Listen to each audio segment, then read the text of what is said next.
से होगा शनि का नक्षत्र परिवर्तन।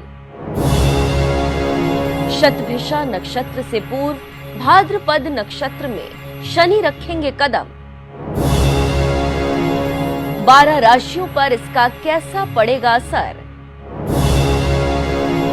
शनि देंगे खुशखबरी या फिर देंगे कर्मों का फल? मिलेगा न्याय या बढ़ेंगी मुसीबतें? जानिए ज्योतिषाचार्य राकेश चतुर्वेदी से, सिर्फ एनएमएफ न्यूज पर। नमस्कार, मैं हूं आपके साथ सपना दानू। स्वागत है आपका हमारे चैनल एनएमएफ न्यूज पर। मेरे साथ मौजूद हैं जाने माने ज्योतिषाचार्य राकेश चतुर्वेदी जी। बहुत बहुत स्वागत है सर आपका। नमस्कार सपना जी, हर हर महादेव, शिव शंभू, सादर वंदन आप सभी दर्शकों को। आज की ये वीडियो है कर्क राशि वालों के लिए। आपने अक्सर सुना होगा ग्रहों का राशि परिवर्तन, लेकिन आज हम आपको इस वीडियो में बताएंगे शनिदेव के नक्षत्र परिवर्तन के बारे में, क्योंकि 6 अप्रैल से एक बार फिर शनिदेव अपना नक्षत्र परिवर्तन कर रहे हैं। और हमने देखा है कि जब जब शनिदेव नक्षत्र परिवर्तन करते हैं तब तब जिंदगी में अच्छे बुरे बदलाव देखने को मिलते हैं, क्योंकि शनिदेव को न्याय का देवता कहा जाता है और शनिदेव आपके कर्मों के हिसाब से आपको फल देते हैं। ऐसे में जब शनिदेव इस बार नक्षत्र परिवर्तन करेंगे तो उसका असर आपकी राशि पर क्या पड़ेगा, आपके स्वास्थ्य पर कैसा रहेगा, आपके पर्सनल लाइफ, प्रोफेशनल लाइफ और न्यायिक दृष्टि से उस पर क्या असर पड़ेगा। आखिरी में एक अचूक उपाय भी आपको बताएंगे, लेकिन उसके लिए आपको हमारी वीडियो के अंत तक हमारे साथ जुड़ना होगा। सबसे पहले आचार्य जी हमारे दर्शकों को बता दीजिए शनि के नक्षत्र परिवर्तन के बारे में। जी देखिए, जिस तरीके से राशियों का परिवर्तन होता है, ग्रहों का राशि परिवर्तन होता है, एक राशि से दूसरी राशि में ग्रह जाते हैं, उसी तरीके से ग्रहों का नक्षत्र परिवर्तन होता है। नक्षत्र जो है, समझिए कि नक्षत्र मूल है, मतलब हम कहते हैं ना कि आप पैतृक कहाँ के हैं, तो वैसे ही हमारा है कि हम कहाँ के हैं, किस नक्षत्र के हैं। हर ग्रह का एक मूल नक्षत्र होता है, जड़ नक्षत्र होता है, और इसी तरीके से वह 27 नक्षत्रों में भ्रमण करता है। 27 नक्षत्रों के अलग अलग जो है चरण हैं और उनके चरणों के अलग अलग स्वामित्व और देवता होते हैं। और अभी जो शनिदेव का जो गोचर है नक्षत्र परिवर्तन, वह जो है वह विशेष रूप से शतभिषा से निकल करके वह पूर्वा भाद्रपद नक्षत्र यानी कि गुरु प्रधान नक्षत्र में जा रहे हैं। और गुरु प्रधान नक्षत्र में जाने से कर्क राशि वालों के लिए बहुत कुछ अलग और कह लीजिए कि बदलाव महसूस होगा। क्यों? क्योंकि शनि और चंद्रमा, कर्क राशि चंद्रमा की मूल राशि है सपना जी। चंद्रमा और शनि का कभी भी अच्छा संबंध नहीं रहा है, विषयोग का निर्माण करते हैं। चाहे किसी भी प्रकार से इसको कैलकुलेट कर लीजिए, दृष्टि पड़ेगी तब भी, इसके भाव के लिए भी, और अगर बैठ जाए एक साथ युति लेके तब भी। तो बहुत कुछ नकारात्मक और कुछ हद तक सकारात्मक भी परिवर्तन इनके साथ होगा।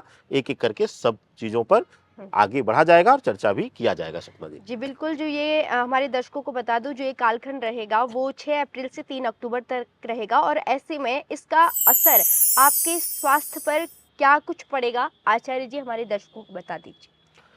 देखिए, स्वास्थ्य कारणों से अगर देखा जाए तो चंद्रमा जो है वह मन के कारक है, जल के कारक है। इसके साथ ही शनि के साथ मिलकर यह विष योग का निर्माण कर देते हैं। इसको इस तरीके से समझिए कि जो चीज कर्क राशि वालों के लिए दवा का काम करेगी, यानी कि एक छोटी सी बीमारी हुई, या कह लीजिए सिंपल सोच लीजिए कि सरदर्द उनको हुआ, सरदर्द की उन्होंने दवा समझकर एक दवा लिया, लेकिन जब शनि का प्रभाव आ जाएगा या शनि की दृष्टि पड़ जाएगी तो वही दवा जो है इनके लिए जहर का काम कर देगी। इस तरीके की युति इनके राशि के लिए पड़ती है। तो चंद्रमा की राशि यानी कि कर्क राशि वालों के लिए स्वास्थ्य कारणों से यह समय कष्टकारी रहेगा। कष्टकारी कैसे? जैसे शरीर में जल की कमी, जल तत्व की कमी, या फिर कमजोरी आना, शारीरिक रूप से कमजोरी का आना, चक्कर आना, इस तरीके का प्रभाव पूर्ण रूप से दिखेगा। और खास करके उन स्त्रियों के लिए सपना जी जो गर्भ में हैं, जी। उनके लिए हो सकता है कि गर्भ में जल इत्यादि की कमी होने पर, लिक्विड की कमी होने पर जी। संतान को या फिर गर्भ को कुछ नुकसान जी। पहुंचने की संभावना भी हो सकती है। इस तरीके जी। के संयोग निर्माण इस जी। नक्षत्र परिवर्तन से हो रहा है सपना जी। जी, बिल्कुल स्वास्थ्य को लेकर जो है आचार्य जी ने आपको बताया और दर्शकों को ये कहना चाहूँगी कर्क राशि वालों सतर्क हो जाइए स्वास्थ्य को लेके। अब बढ़ते हैं अगले प्रश्न पर जो कि है आपके पर्सनल लाइफ को लेके, क्योंकि स्वास्थ्य के बाद जो दूसरा सबसे महत्वपूर्ण चीज़ है वह है आपका पर्सनल लाइफ, वैवाहिक जीवन और रिश्ते आपके कैसा कुछ रहेगा आचार्य जी इनका? क्या कुछ असर देखने को मिलेगा? देखिए, गुरु के नक्षत्र में जा रहे हैं, गुरु प्रधान नक्षत्र में शनिदेव जा रहे हैं, तो जी। जाहिर-सी बात है सबसे ज़्यादा वह वैवाहिक संबंध या गृहस्थ संबंध को प्रभावित जी। करते हैं। लेकिन इसके साथ ही एक और चीज़ समझ लीजिएगा दर्शकों, कर्क राशि या कर्क लग्न जो है सपना जी, वो बड़ा भावुक लग्न और राशि माना जाता है। जी। चंद्रमा का प्रभाव है, हुँ। क्षण भर में इनके आँखों में आँसू होता है, इस स्तर की हुँ। इनका रहता है। तो ऐसी परिस्थितियों में शनिदेव का यह नक्षत्र परिवर्तन हुँ। इनके वैवाहिक जीवन में जी। मानसिक तनाव, मानसिक पीड़ा, हुँ।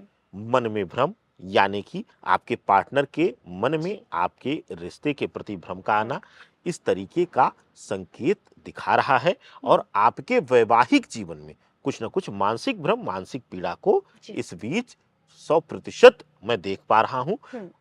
हाँ, इसके अन्यत्र संतान पक्ष से जी। अगर कुछ संबंधी दिक्कत चल रही थी या पीड़ा चल रही थी हुँ। स्वास्थ्य की, तो उसमें हो सकता है लाभ दे दें, या फिर वह लोग जो वैवाहिक बंधन में जुड़ने का हुँ। प्रयास कर रहे थे, वैवाहिक बंधन में जुड़ना चाह रहे थे, उनके लिए भी यह जो कालखंड है, जैसा कि 6 अप्रैल से हुँ। 3 अक्टूबर तक आपने बताया सपना जी, जी। इस कालखंड में वैवाहिक जीवन में जुड़ने के लिए बहुत अच्छा समय है। यानी कि जो लोग लव जी। रिलेशन में हैं या जो लोग अरेंज मैरेज हुँ। इत्यादि करना चाह रहे थे, अब तक रुकावटें आ रही थी, उनके लिए यह समय बहुत ही शुभकारी रहने वाला है। जी, तो ये हमने बात की पर्सनल लाइफ को लेके, अब आते हैं प्रोफेशनल लाइफ को लेके। जो लोग बिज़नेस कर रहे हैं, जो लोग जॉब कर रहे हैं, उनके लिए ये समय कैसा रहेगा? देखिए, जो लोग नौकरी पेशा में हैं जी। या फिर व्यापार में, व्यापार। पहले नौकरी पेशा की बात कर लेते हैं, जी। चाहे प्राइवेट नौकरी हो, हुँ। चाहे वह सरकारी नौकरी हो, जी। दोनों के लिए ही मानसिक तनाव मिलेगा। जी। कैसे मिलेगा, किन कारणों से मिलेगा, वह भी सुन लीजिए। आपके सहयोगियों द्वारा, जी। विशेष करके विपरीत लिंग के सहयोगी, यानी कि हुँ। अगर आप स्त्री हैं तो तो पुरुष के पुरुष। द्वारा, हुँ। पुरुष हैं तो स्त्री स्त्री। के द्वारा आपको सतर्क रहना है। पहली चीज हुँ। कि कार्यस्थल पर, यानी कि नौकरी के स्थान पर हुँ। या व्यापार स्थल पर किसी भी विपरीत लिंग के प्रति बहुत ज्यादा आकर्षण में ना आए, जी। या अगर आकर्षण आ रहा हो तो हुँ। वहां भी कोशिश करें नियंत्रण रखें, अपने भाव किसी से व्यक्त ना करें और उस लड़की या उस लड़के पर अपने भाव थोपने का प्रयास ना करें जी। जबरन, कि अगर आप फील कर रहे हो तो जरूरी नहीं है कि वह भी आपके लिए वही फीलिंग फ़ील रख रही करे। हो या रख रहा हो। तो ऐसी स्थितियों में अपने भाव को किसी अन्य पर ना थोपें, यह आपके लिए अच्छा होगा। अन्यत्र अगर आप इस पर नियंत्रण नहीं रखेंगे तो आपके ऊपर आरोप प्रत्यारोप का खेल हो सकता है जी। और आपको नौकरी से हाथ धोना पड़ सकता है या आपको लांछन भी उठाना पड़ सकता जी। है, आपके लिए समस्या कर देंगे। बात करें व्यापारिक दृष्टिकोण से सपना जी, जी। व्यापारिक दृष्टिकोण से यह गोचर हुँ। शुभतापूर्ण है। हुँ। अब तक कर्क राशि वालों के लिए अगर फाइनेंशियली ब्लॉकेज आया था, हुँ। पैसा फंस गया था, हुँ। अटक गया था, कोई प्रोजेक्ट अटका हुआ था, रुकावट आ रही थी, जी। विशेष करके अगर आप कंस्ट्रक्शन में हैं या आप कुछ जो है खिलौने इत्यादि का हुँ। निर्माण करते हैं या खेल कूद से संबंधित हुँ। वस्तुओं का निर्माण करते हैं या उसकी सप्लाई या कहीं हुँ। भी उससे जुड़ा हुआ व्यापार कर रहे हैं आप, जी। तो आपके लिए अद्भुत समय है, लाभप्रद समय है।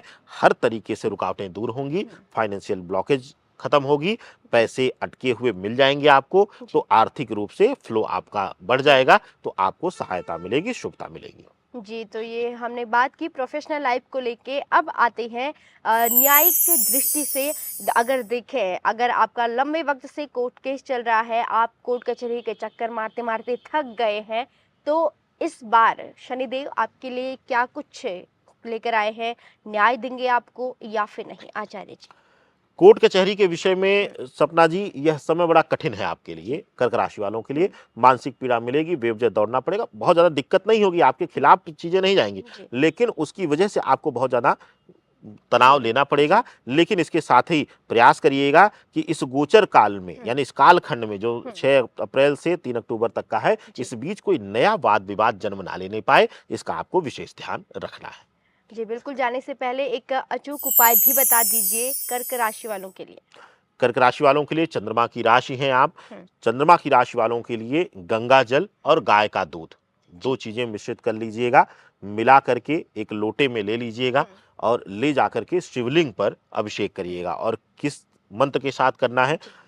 ओम नमो भगवते रुद्राय, इस मंत्र के साथ आप अभिषेक करिएगा और जी। आप देखेंगे कि आपके जीवन में किसी भी प्रकार की मानसिक पीड़ा, मानसिक कष्ट है तो वह जी। दूर होगा, शुभता जरूर मिलेगी आपको। जी, बहुत-बहुत धन्यवाद आचार्य जी आपका। आपने हमारे दर्शकों को बहुत अच्छे तरीके से समझाया। उम्मीद करती हूँ कि दर्शकों को ये वीडियो पसंद आई हो और ये भी उम्मीद करती हूँ कि अगर आपको ये वीडियो पसंद आई हो तो जल्दी से लाइक, शेयर करना भी ना भूलिएगा। अभी के लिए दीजिए इजाज़त, मिलते हैं अगली वीडियो में एक और नई राशि के साथ। नमस्कार। नमस्कार।